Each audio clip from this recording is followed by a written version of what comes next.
오늘 함께 은혜 받으실 말씀은 창세기 25장 말씀입니다. 창세기 25장 19절에서 28절까지의 말씀을 보도록 하겠습니다. 창세기 25장 19절에서 28절까지의 말씀 한 절씩 교독하도록 하겠습니다. 아브라함의 아들 이삭의 족보는 이러하니라. 아브라함이 이삭을 낳았고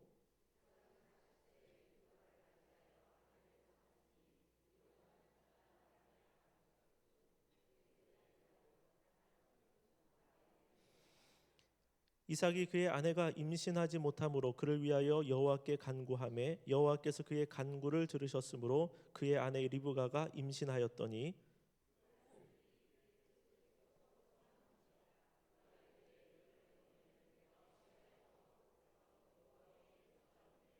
여호와께서 그에게 이르시되 두 국민이 내 태중에 있구나. 두 민족이 내 복중에서 나누이리라. 이 족속이 저 족속보다 강하겠고 큰 자가 어린 자를 섬기리라 하셨더라.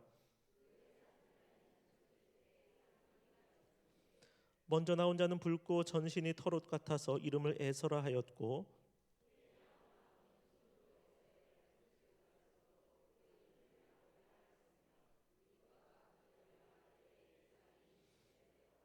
그 아이들이 장성함에 에서는 익숙한 사냥꾼이었으므로 들 사람이 되고 야곱은 조용한 사람이었으므로 장막에 거주하니 그를 사랑하고 리브가는 야곱을 사랑하였더라. 아멘. 할렐루야. 오늘 기대 자리에 잘 나오셨습니다. 좌우에 계신 분들 함께 인사할 때 하나님께서 축복하여 주실 줄로 믿습니다. 인사하겠습니다. 모든 은혜와 복이 하나님으로부터 우리에게 주어질 줄로 믿습니다. 오늘 찬양팀 너무 수고 많으셨고 꽉 차 보입니다. 꽉 차 보이고 청년들이 특히 많고 그랬습니다. 또 청년 같은 우리 집사님들 또 함께 찬양하셨는데 찬양팀 늘 수고한다고 박수로 격려하면 좋겠습니다. 네. 우리 청년들도 있고 또 저기 어린 친구들도 앉아 있는데 저들을 보고도 잘 왔다 격려하겠습니다. 우리 교회의 미래입니다. 창세기 말씀을 다시 시작하려고 합니다. 약속의 땅 시리즈 1 해서 우리가 아브라함을 작년에 함께 살펴보았습니다. 이제 두 번째 시리즈로 이삭과 야곱을 금요일에 우리가 한번 보려고 합니다.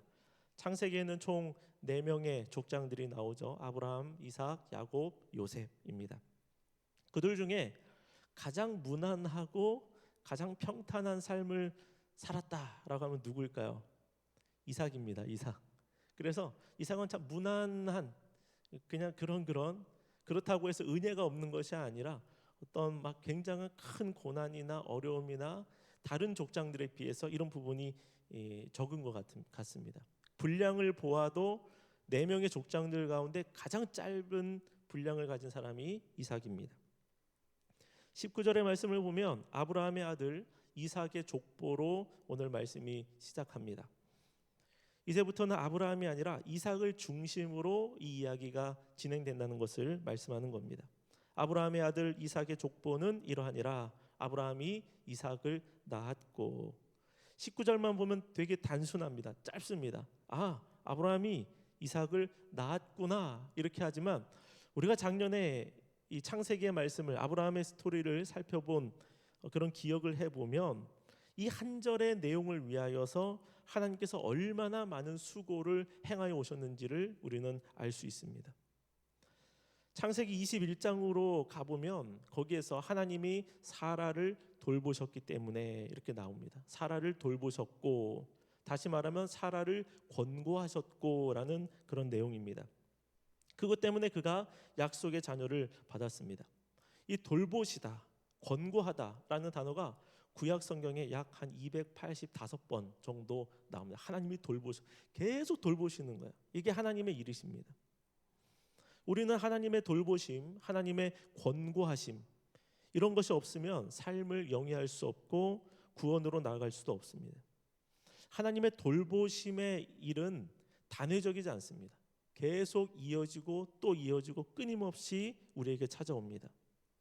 하나님의 돌보심으로 태어났던 그 아기 이삭이 이제는 자라서 아빠가 됩니다. 하나님은 이 이삭의 삶도 여전히 돌보고 계십니다. 그 이유가 무엇이냐면 하나님께서 아브라함과 언약을 맺으셨기 때문에 그렇습니다. 무엇을 맺었다고요? 언약입니다. 언약이 너무나 중요합니다. 그 언약에 따라서 이 아브라함의 아들의 삶도 하나님께서 돌보아 주셨고, 그 아들의 아들도 돌보아 주셨고, 그 아들의 아들의 아들도 돌보아 주셨고, 그 아들의 후손들도 하나님이 붙들고 계셨는데, 이 모든 것이 아브라함과 맺었던 그 언약 때문이라는 사실입니다. 저와 여러분들이 하나님의 말씀을 붙들고 살아가야 하는 이유가 바로 여기 있습니다. 하나님의 말씀이 곧 하나님의 행하심인 줄로 믿습니다. 말씀을 붙들면 하나님의 행하심이 나타나는 것이에요. 그래서 하나님의 돌보심을 가장 확실하게 받는 것, 말씀 안에 거하는 것입니다. 말씀을 붙드는 것입니다. 말씀을 듣고 말씀을 읽고 그리고 말씀을 지키는 것, 이것이 우리에게 복이 됩니다. 그러므로 말씀을 듣고 하나님의 말씀대로 행하며 살아가는 것이 너무나 부담이 될 수도 있고, 어떤 분은 피곤하다, 이거는 정말 내가 할 수 있을까라는 생각이 들어서 좀 힘들게 생각하시는 분들이 계시는데, 그러나 이것이 나를 힘들게 피곤하게 만드는 것이 아니라 나를 가장 복되게 한다는 것을 알아야 하는 것입니다. 그 말씀이 나를 세워주기 때문에 그렇습니다. 우리는 이 하나님의 말씀 한 절 한 절을 쉽게 보아서는 안 됩니다. 이 한 절에 기록된 이 한 구절은, 한 말씀은 굉장히 단순하지만 그 안에도 하나님께서 우리가 상상할 수 없는 놀라운 계획을 행하셨고 놀라운 일들을 이루셨기 때문에 그렇습니다. 우리의 삶도 마찬가지 아니겠습니까? 오늘 우리는 당연한 하루, 또 지난 시간들 잘 보내면서 이 자리까지 나왔습니다. 그러나 내가 모르는 순간순간마다 하나님이 우리를 돌봐주셨습니다. 하나님이 우리를 지켜주셨습니다. 우리는 하루 잘 보냈다, 하루 저녁까지 잘 왔다, 이렇게 생각할 수 있지만 그 사이사이에 우리가 알든 우리가 깨달았든 깨닫지 못했든 하나님은 수많은 일들을 우리 속에서 진행해주고 계셨습니다. 만나야 될 사람들, 또 우리가 지나야 할 모든 상황들을 만나게 하시고 거치게 하여 주시고, 또는 피해야 될 그런 환경들이 있다면 하나님은 그 과정 가운데서 피하게 하셨을 겁니다. 아마 우리가 모르는 시간들 속에서도 많은 것들을 피해가도록 오늘 하나님이 하셨기 때문에 우리가 이 자리 가운데도 아무런 문제 없이 염려 없이 하나님 앞에 나오게 된 줄로 믿습니다. 그러므로 우리가 다 모든 것을 알지 못할지라도 내 삶을 늘 돌보시고 권고하시는, 끊임없이 돌보시고 끊임없이 권고하시는 그 하나님 앞에 언제나 감사하시기를 바랍니다. 우리가 원망하고 또 힘들고 또 어려워서 하나님 앞에 정말 어렵습니다라고 말하는 그 내용들의 숫자보다 하나님이 우리를 돌보시고 위하시는 것들이 어마어마하게 비교하지 않을 정도로 많다는 사실 또한 우리가 알아야 할 것입니다. 보이지 않는 순간에도 하나님이 일하십니다. 그리고 그 하나님이 오늘날의 저와 여러분들의 하나님이십니다. 아브라함을 돌보시고 사라를 권고하셨고 또 이삭을 돌보시고 권고하셨고 그 족장들을 권고하신 그 하나님이 여전한 저와 여러분들의 하나님이시라는 것입니다. 20절의 말씀을 보면 이삭이 결혼한 나이 40이라고 말합니다. 40. 좀 늦게 간 것 같아요.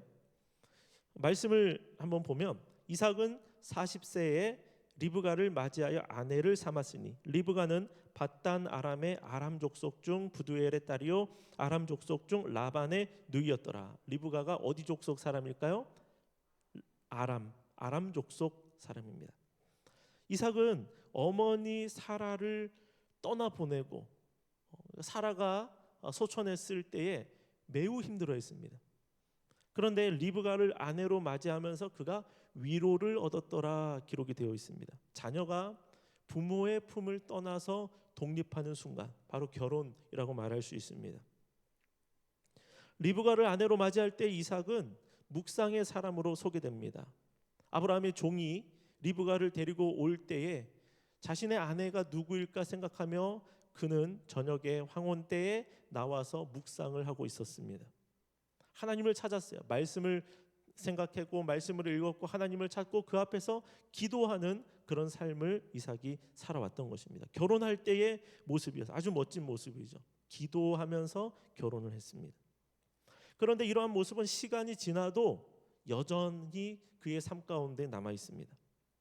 이삭의 삶을 보면 그의 삶에도 평탄하다고 말하지만 상대적으로 평탄한 거지 그의 삶 가운데 쉬운 일은 없었다는 것입니다. 개인적으로 볼 때 모든 것이 상대적으로 저 사람에 비해서는 좀 덜해 보인다라고 하겠지만 이삭의 입장에서 보면 그것 또한 힘들고 고난스러운 일이 분명합니다. 그의 삶에도 근심된 일이 있습니다. 그것이 무엇이냐면 결혼한 지 오래가 되었는데도 자녀가 생기지 않았던 것입니다. 이 상황에서의 성경은 무엇을 보여주고 있느냐? 기도하는 이삭을 보여주고 있습니다. 기도하는 이삭. 21절의 말씀입니다. 이삭이 그의 아내가 임신하지 못함으로 그를 위하여 여호와께 간구하매 여호와께서 그의 간구를 들으셨으므로 그의 아내 리브가가 임신하였더니. 이 가문이 참 힘들어요. 너무 힘든 게 자녀가 잘 안 생깁니다. 아브라함 보십시오. 아브라함이 몇 세가 돼서 아이를 낳았습니까? 100세가 되어서 아이를 낳았습니다. 이삭이 40에 결혼을 했습니다. 그리고 40에 결혼했는데 몇 세에 아들을 낳았습니까? 60에 아들을 낳았습니다. 그런데 야곱도 만만치 않습니다. 야곱도 결혼이 늦었어요. 야곱도 결혼이 늦었는데 야곱이 처음에 자녀를 낳은 나이가 언제냐면 84입니다. 야곱도. 이 가문이 이 집이 계속 그래요. 하나님의 언약을 이어가는 것이 쉽지 않고 약속을 붙들고 그 안에서 흔들리지 않고 믿음을 붙들고 살아가는 것도 만만치 않더라는 것입니다. 그러나 분명한 것이 무엇입니까? 하나님의 때가 분명히 있다는 것입니다. 늦을지언정 분명히 주셨고 기다리게 하실지언정 하나님은 신실하셨습니다. 문제 앞에서의 이삭은 기도로 승부를 내는 사람이었습니다. 출구가 하나님께 있음을 알고 하나님께 간절히 구하는 기도를 했습니다. 40에 결혼을 했습니다. 그가 60에 아이를 낳았으니까 최소 몇 년 정도 기도를 했을까요? 어마어마하게 오래 기도를 분명히 했을 것입니다. 아브라함만큼은 아니지만 그 어려움을 통하여서 하나님이 이 모든 생명의 주관자 되어주심을 그는 고백하지 않을 수 없었던 것입니다. 기도를 통해 문제를 풀어가는데 이것을 볼 때 우리가 깨달을 수 있는 것이 있습니다. 무엇입니까? 문제는 무엇으로 풀어가는 것이다고요? 기도로 풀어가는 겁니다. 왜냐하면 하나님이 들어주셔야만 그 응답이 나에게 현실이 되기 때문에 그렇습니다. 그것을 들으시고 이루어 주시는 분이 하나님밖에 없습니다. 우리가 때를 쓰고 메어 달릴 분이 하나님밖에 없습니다. 그 일을 해결해 주실 분이 하나님밖에 없습니다. 그런데 인생이라는 것이 하나의 문제가 해결되어질 때에 이제는 평안해지겠지라는 이 생각이 들어올 수도 있습니다. 그러나 사건은 계속 이어지더라는 것입니다. 이것은 우리에게 무슨 교훈을 주냐면 평생 기도하며 살아야 되겠다. 한번 따라해 보십시다. 평생 기도하며 살아야 되겠다. 평생 뭐 하며 살라고요? 기도하며 살라는 것입니다. 우리는 끊임없이 구해야 되는 존재입니다. 그리고 하나님은 끊임없이 응답하시는 분이십니다. 이것이 하나님과 우리의 관계예요. 우리는 하나님께 구해서 하나님으로부터 받아서 사는 존재이고 하나님은 자녀의 간구를 기뻐하시고 그들에게 주시기를 즐거워하시는 분이시라는 사실입니다. 만일 우리가 하나님이 되어서 내 문제를 내 스스로 해결을 하며 살아가려고 하는 그 순간에 하나님의 인도는 그칠 것입니다. 이삭에게 새롭게 생긴 문제가 무엇입니까? 하나의 문제는 해결이 됐어요. 그런데 또 다른 문제가 생겼습니다. 22절 말씀 같이 읽어보도록 하겠습니다. 시작. 그가 이르되 이럴 경우에는 내가 어찌할까 하고 가서 여호와께 묻자온대. 쌍둥이가 들어섰습니다. 아마 굉장히 기뻐했을 거예요. 이삭과 리브가가 참 기뻐했을 겁니다. 그런데 그 태중에 있는 아기들이 자라가면서 어려움이 생겼습니다. 태중의 아기들이 서로 싸웠습니다. 고민이 될 정도로 싸운 것입니다. 이게 무슨 뜻이냐면 태 속에 있는 아기들이 서로 싸웠다는 것은 임신 중인 리브가가 배가 매우 아팠다는 거야. 너무 심하게 아이들이 요동쳐서 아팠다는 것입니다. 이 아이들의 상태는 태어난 이후에도 결코 좋지 않을 것이다. 사이가 좋지 않을 것이다 라는 것을 미리 보여주고 있습니다. 이것을 보면 사람이 뱃속에 있을 때부터 죄악된 모습을 가지고 있음을 우리에게 잘 보여주고 있습니다. 뱃속에서부터 치열합니다. 그 좁은 공간 가지고 서로 치열하게 싸웁니다. 야곱이 에서의 발꿈치를 잡고 나온 곳에서 지기 싫어하는 인간의 모습이 아주 어릴 때부터 작을 때부터 있다라는 것을 보여주고 있습니다. 아기가 태어날 때 어떻게 태어납니까? 주먹을 어떻게 하고 꽉 쥐고 태어나잖아요. 주먹을 꽉 쥐고 안 놓고, 그리고 그런 말씀들을 하죠. 이 세상을 떠나갈 때는 어떻게 합니까? 손을 펴고 떠난다고 합니다. 그렇게 태어나면서부터는 쥐고 움켜쥐고 나의 것으로 만들려고 그렇게 애를 쓰며 나아가지만 결국 인간이 이 세상에서 얻는 것은 아무것도 없다라는 것을 우리에게 보여주는 것 아니겠습니까? 태어날 때부터 움켜쥐고 태어날 때부터 이기려고 하는 경쟁심을 가진 자가 바로 인간이라는 것입니다. 그러니 이러한 성향을 가진 사람이 섬김의 자리에 서고 이웃을 위하여 나를 내려놓는 것, 이것이 얼마나 아름다운 일이겠습니까? 예수 그리스도를 우리가 배워가면서 그렇게 변해간다는 것은 성령께서 우리를 새롭게 빚어주신다는 거예요. 우리가 새롭게 변화되는 것입니다. 형의 발 뒤꿈치를 붙들고 나온 이 야곱이 기대가 되는 이유가 무엇이냐면 야곱 때문이 아닙니다. 야곱을 택하신 하나님 때문에 그가 기대가 되는 거예요. 그가 자기의 힘으로 자기의 노력으로 내가 무엇을 움켜쥐으려고 또 꾀를 가지고 살아가려고 했지만, 그러나 야곱의 길을 편 것은 그의 욕심과 그의 노력이 아닌 하나님의 돌보심과 하나님의 뜻이었다라는 사실을 우리가 이 야곱 스토리를 통하여서 우리가 또한 보게 될 것입니다. 그렇기 때문에 우리는 내가 아니라 하나님을 기대하며 살아가는 존재들이 되어야 할 줄로 믿습니다. 이삭은 쌍둥이를 임신하고 배 아파하고 있는 그 아내를 보면서 또다시 하나님 앞에 기도하고 있습니다. 여기서도 기도하는 이삭의 모습입니다. 이삭은 아내를 맞이할 때도 기도했고 자녀가 없을 때도 기도했고 아내가 배 아파할 때도 기도했습니다. 그의 묵상과 훈련됨이, 기도의 훈련됨이 어떠한지를 잘 보여주고 있는 것입니다. 이삭의 아버지 아브라함을 보면 이 아브라함은 아무것도 없는 상태에서 출발해서 많은 우여곡절을 경험한 그런 삶이었습니다. 그런데 이삭은 아브라함과 사라의 교육 아래서 어린 시절부터 신앙의 훈련을 받아왔습니다. 모태신앙입니다. 이것이 얼마나 큰 복인지를 알아야 합니다. 어릴 때부터 하나님을 찾고 어릴 때부터 기도하는 훈련을 받아왔습니다. 부모된 우리가 자녀들에게 남겨줄 이러한 영적 자립심 굉장히 중요합니다. 우리의 사명인 줄로 압니다. 태어나면서부터 자연스럽게 녹아든 그 기독교적인 배경이 자녀들에게 복으로 작용할지 아니면 그것이 마이너스가 될지 우리는 알 수 없지만, 이삭처럼 부모의 신앙이 잘 물려져가는, 그 자녀들에게 잘 이어져가는 일들이 저와 여러분들의 가정 가운데 나타나게 되기를 주의 이름으로 축원합니다.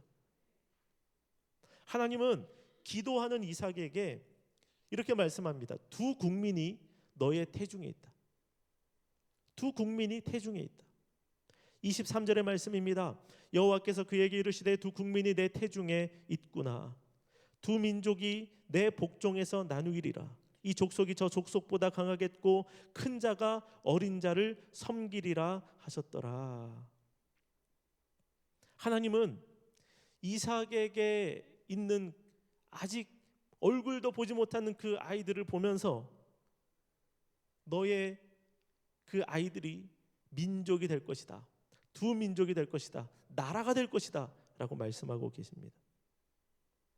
지금 뱃속에 있는 작은 생명이지만 하나님은 능히 그 일들을 이루실 능력을 가지신 분이십니다.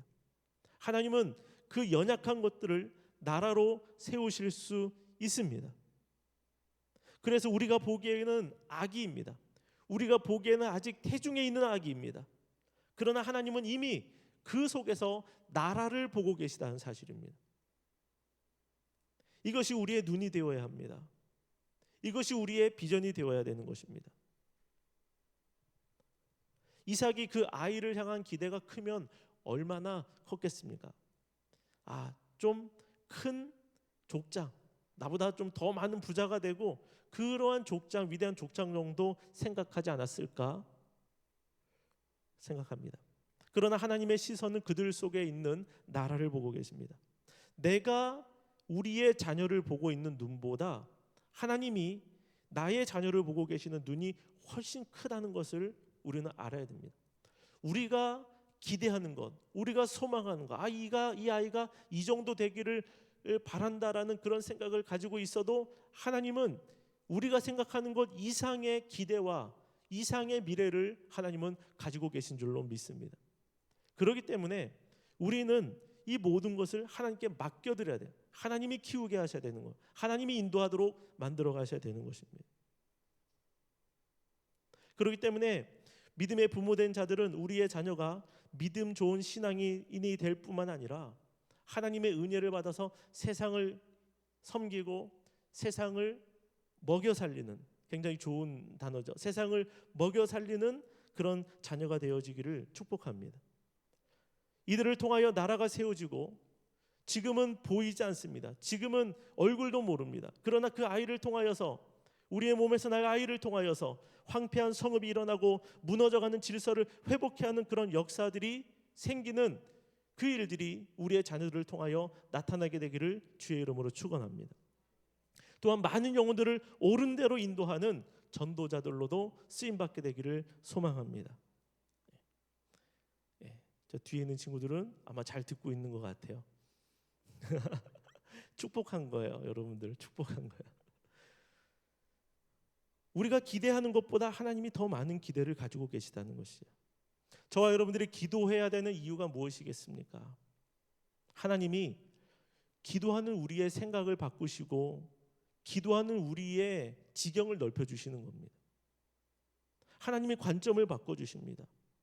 아기를 보고 작다라고 생각하지만 하나님은 아니야, 나라로 봐, 그거를 민족으로 봐라 라고 말씀하고 계시는 겁니다. 우리의 기도의 지경, 영적인 지경이 기도하는 과정 안에 계속 확장되고 또 확장이 되는 겁니다. 기도를 이어갈수록 이 철의 자리에 나와서 늘 매주마다 나와서 하나님을 찾고 기도할수록 우리의 기도의 깊이와 기도의 지경이 확장되고 넓어지게 될 줄로 믿습니다.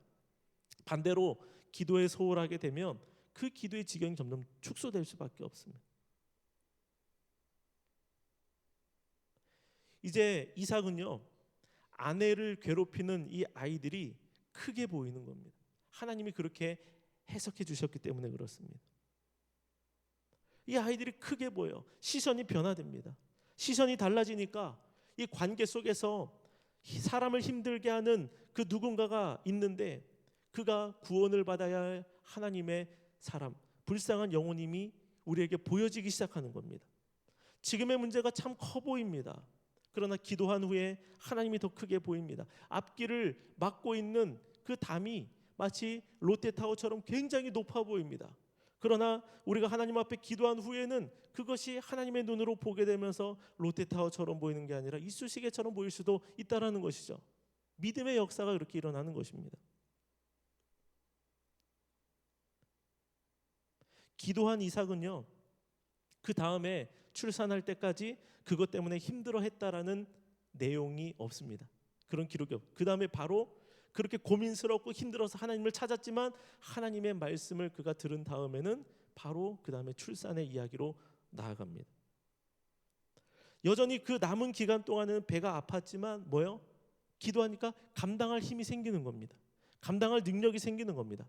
그 남은 과정을 하나님을 붙들고 하나님의 약속의 말씀을 붙들고 이겨낼 수 있는 힘이 생기더라는 것입니다. 한글 성경으로 보면 이 아내가 임신하지 못했다라는 내용이 먼저 나오고 그 다음에 이삭이 하나님 앞에 기도했다 이렇게 나옵니다. 그러나 원어 성경으로 보면 이게 뭐냐면 이삭이 기도했다는 게 제일 앞에 나와요. 이삭이 기도했고 그리고 아내가 임신하지 못했다는 내용이 뒤에 나옵니다. 이것은 무엇을 우리에게 말씀하고 있습니까? 문제가 생겨야 기도하는 것, 그것이 아니라 평소에 기도하는 가운데 생겨난 문제들을 이기더라는 것입니다. 물론 우리가 문제가 생겼을 때 기도의 자리에 나오는 것은 당연합니다. 그러나 더 확실하게 하나님의 인도하심을 우리가 누리며 살아가는 것은 무엇이냐면 문제가 생겨서 나오고 또 끝나면 없어지고 그러는 것이 아니라 언제나 기도의 삶을 살아가는 가운데 생겨진 문제들을 하나님의 인도하심을 통하여 이겨나가고 해결하며 넘어가는 이것이 중요하다고 우리에게 말씀하는 것 같습니다. 이삭의 삶 자체가 그런 기도의 삶이었어요. 이삭은 기도하던 사람이었습니다. 문제가 있든 문제가 없든 하나님을 찾았습니다. 그 일상의 기도가, 그 기도의 습관이 지금의 시간을 인내하도록 만들었고 하나님의 응답을 얻어내도록 했습니다. 오늘 기도의 자리에 나온 저와 여러분들 가운데도 그런 은혜가 임하게 되기를 원합니다. 문제가 있건 없건 기도의 자리에 나오는 겁니다. 문제가 없을 때 나오다가 또 기도의 제목이 생겼을 때는 그 지금까지 쌓아놓은 기도를 통하여서 우리가 담대함을 얻고 용기를 얻고 넘어가고 하나님의 도우심을 받는 것입니다. 마지막으로 오늘의 말씀을 우리가 보면은 이 말씀의 특이점이 하나가 있습니다. 그것은 무엇이냐면 이런 질문을 해볼 수가 있죠. 왜 쌍둥이인데, 왜 아직 세상에 태어나지도 않았는데 왜 야곱인가? 라는 질문입니다. 23절에 나온 이 말씀은 두 형제 간의 갈등과 어린 자의 뛰어남을 말씀하고 있습니다. 그리고 이삭과 리브가의 편애의 문제도 섞어서 우리가 보게 됩니다. 23절의 말씀을 보면 이 말씀 한번 같이 읽어보도록 하겠습니다. 23절 시작. 여호와께서 그에게 이르시되 두 국민이 내 태중에 있구나. 두 민족이 내 복중에서부터 나누이리라. 이 족속이 저 족속보다 강하겠고 큰 자가 어린 자를 섬기리라 하셨더라. 아멘. 태어난 아이들을 보면 먼저 나온 에서는 붉고 전신이 털옷을 입은 것 같아요. 털이 엄청 많았나 봐요. 그리고 붉은 혈색을 가지고 있었습니다. 그래서 에서라고 했습니다. 이 아이를 보면은 딱 느낌이 옵니다.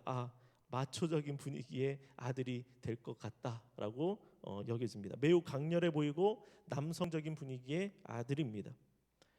에서는 거칠다라는 뜻을 함포하고 있습니다. 그래서 훗날 그는 훌륭한 사냥꾼, 능숙한 사냥꾼으로 성장하게 됩니다.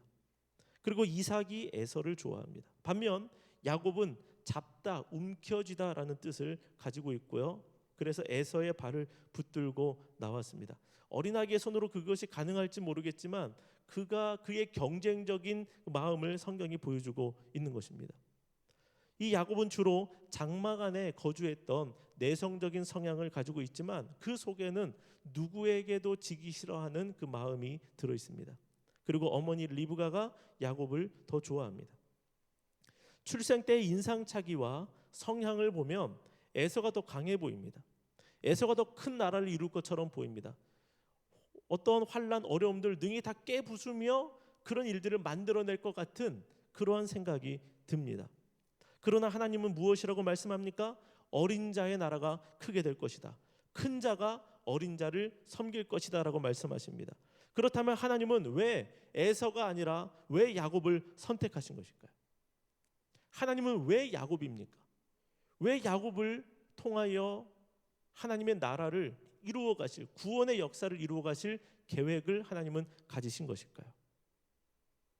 하나님께서 미래를 미리 예측해 보고 미래를 미리 다녀와 보고 이 두 사람의 성향과 성격을 판단해서 미래를 보니까 야곱이 더 낫겠구나 싶어서 야곱을 선택하신 걸까요? 만약에 그렇다면 하나님도 편애하시는 분밖에 되지 않을 것입니다. 하나님은 이 일을 통하여서 고대 근동에서 첫 번째가 장자되도록 하는 그 풍습을 완전히 깨뜨리십니다. 우리는 이 경우를 그 이후에 또 한 번 보게 되죠. 야곱이 훗날에 요셉의 자녀를 축복할 때도 그렇습니다. 그래서 손을 엇갈려서 축복하지 않습니까? 오른손을 그 차남 에브라임의 손에 놓고 왼손을 첫째 므낫세의 머리에 이렇게 놓고 그가 축복을 하게 되는 것입니다. 요셉이 그 손을 바로 하려고 했지만 야곱이 아니다, 이게 맞다라고 이야기를 합니다. 우리는 이 모든 것을 어떻게 보아야 되는 것일까요? 이것은 하나님의 뜻에 의한 하나님의 주권적인 선택임을 우리가 기억해야 할 것입니다. 어린 자 야곱을 택하심도 두 아이들이 나라가 되게 하심도 하나님의 뜻에 의한 것입니다. 하나님의 선택과 하나님의 결정에 의한 것입니다. 우리는 이것을 로마서에서 답을 찾아볼 수가 있는데요. 로마서 9장 10절에서 12절까지의 말씀입니다. 이 말씀도 같이 읽도록 하겠습니다. 그뿐 아니라 또한 리브가가 우리 조상 이삭 한 사람으로 말미암아 임신하였는데 그 자식들이 아직 나지도 아니하고 무슨 선이나 악을 행하지 아니한 때에 택하심을 따라 되는 하나님의 뜻이 행위로 말미암지 않고 오직 부르시는 이로 말미암아 서게 하려 하사 리브가에게 이르시되 큰 자가 어린 자를 섬기리라 하셨나니. 아멘. 로마서에서 분명히 이 내용을 다루고 있습니다. 그것이 무엇입니까? 왜 야곱을 선택하셨냐라는 것이죠. 이것이 무엇이냐면 이들이 나지도 아니하였는데 그들이 나지도 아니하여서 선이나 악 어떤 것도 행하지 아니하였을 때에 택하셨다라는 것은 하나님의 선택이 인간의 행위를 따라 인간의 어떤 조건을 갖추는 것을 따라서 택한 것이 아니라는 것을 우리에게 보여주고 있는 것입니다. 인간의 행위에 따라서 구원하시는 것이 아닙니다. 하나님께서 하나님의 뜻에 따라서 선택하셔서 그냥 그를 구원의 도구로 쓰시기로 한 것입니다. 그래서 로마서는 인간의 행위로 말미암아 인간의 행위, 율법을 지키는 것, 어떤 도덕적인 것 이것을 통하여서 구원받는 것이 아니라 이 구원이 전적으로 하나님의 선물이다라는 것을 우리에게 명확히 보여주는 말씀이라는 것입니다. 그 예시로 야곱을 택한 것 로마서에서 말씀해주고 있는 것입니다. 야곱은 어떻습니까? 에서보다 강하지도 않고 에서보다 사냥도 잘하지 않고 당시 시대적 남성상에 못 미치는 모습이 그에게 있었지만 하나님께서 그를 택하시기로 작정하신 것입니다. 마찬가지입니다. 오늘날에 저와 여러분들을 택하심도 하나님의 은혜입니다. 우리가 잘나서가 아니라는 말씀입니다. 우리가 선을 행할 것을 알기 때문에 우리가 잘 믿을 것을 알기 때문에 그래서 그것 때문에 우리를 택하신 것이 아니라 하나님이 우리를 무작정으로 구원하시기로 주님께서 작정하셨기 때문에 저와 여러분들이 선택받고 영광의 나라에 들어가는 하나님의 자녀가 되는 권세를 얻게 된 것입니다. 만약에 하나님께서 저와 여러분들의 행위에 근거하여서 구원을 선택하셨다면 구원받을 자를 선택하셨다면 오늘 이 자리에 서 있을 수 있는 앉아 있을 수 있는 사람은 아무도 없을 것입니다. 그렇기 때문에 우리가 예수 그리스도를 믿게 된 것 우리가 구원의 반열에 들어오게 된 것은 전적인 하나님의 은혜요 하나님의 긍휼 베푸심이라는 사실입니다. 우리가 하나님 앞에 자랑할 것도 없고 하나님 앞에 내세울 것도 없고 아무것도 없는 연약한 존재인 나를 하나님이 그냥 사랑하시고 무조건 사랑하여 주시고 불러주셨기 때문에 우리가 하나님을 예배하고 하나님을 찬양하고 영광스러운 하나님을 나라를 향하여 나아갈 수 있게 된 줄로 믿습니다. 그렇기 때문에 모든 것이 다 은혜인 것이에요. 에베소서 1장 4절과 5절의 말씀을 같이 또 읽어보도록 하겠습니다. 곧 창세전에 그리스도 안에서 우리를 택하사 우리로 사랑 안에서 그 앞에 거룩하고 흠이 없게 하시려고 그 기쁘신 뜻대로 우리를 예정하사 예수 그리스도로 말미암아 자기의 아들들이 되게 하셨으니 하나님이 우리를 택하신 이유가 나와 있습니다. 뭐예요? 기쁘신 뜻대로 그냥 그것을 기뻐하신 겁니다. 이것이 하나님의 뜻입니다. 우리는 이해할 수가 없죠. 왜 이런 나를, 왜 이런 우리를 기뻐하십니까? 왜 어린 자를 기뻐하십니까? 왜 형보다 한참 못 미쳐 보이는 이 약하게 보이는 이 집안에 있는 머물기를 좋아하는 이 아이를 하나님이 왜 선택하셨습니까? 우리는 이해할 수 없는 거예요. 그러나 하나님이 그런 자를 기뻐하셨다는 겁니다. 연약한 자를 기뻐하신 겁니다. 우리 예수님께서 이 땅 가운데 오셨을 때도 어떻습니까? 연약해 보였지만, 어린 순 같아 보이죠. 어린 양처럼 보이지만, 그러나 그 예수 그리스도께서 행하신 일들은 우리가 가히 상상할 수 없는 놀라운 일들 아니겠어요? 모든 그 죄악들을 깨뜨리시고 사단의 머리를 밟아 깨뜨리시고 구원을 이루시는 일들을 행하지 않으셨습니까? 아브라함을 왜 선택하셨는지도 저는 모르겠습니다. 아니, 아브라함을 왜 선택하셨지? 아무것도 없습니다. 그것에 대한 내용이. 단지 아브라함에게 찾아가셔서 내가 너에게 지시하는 땅으로 가라, 본토 친척 아비 집을 떠나라, 왜 너를 선택했는데, 왜 아브라함을 선택했는지 그 이야기가 전혀 나오지 않는다라는 것입니다. 우리는 택함 받은 조건 알 수 없습니다. 다만 무엇입니까? 하나님이 기뻐하셔서 그렇게 하셨다는 거예요.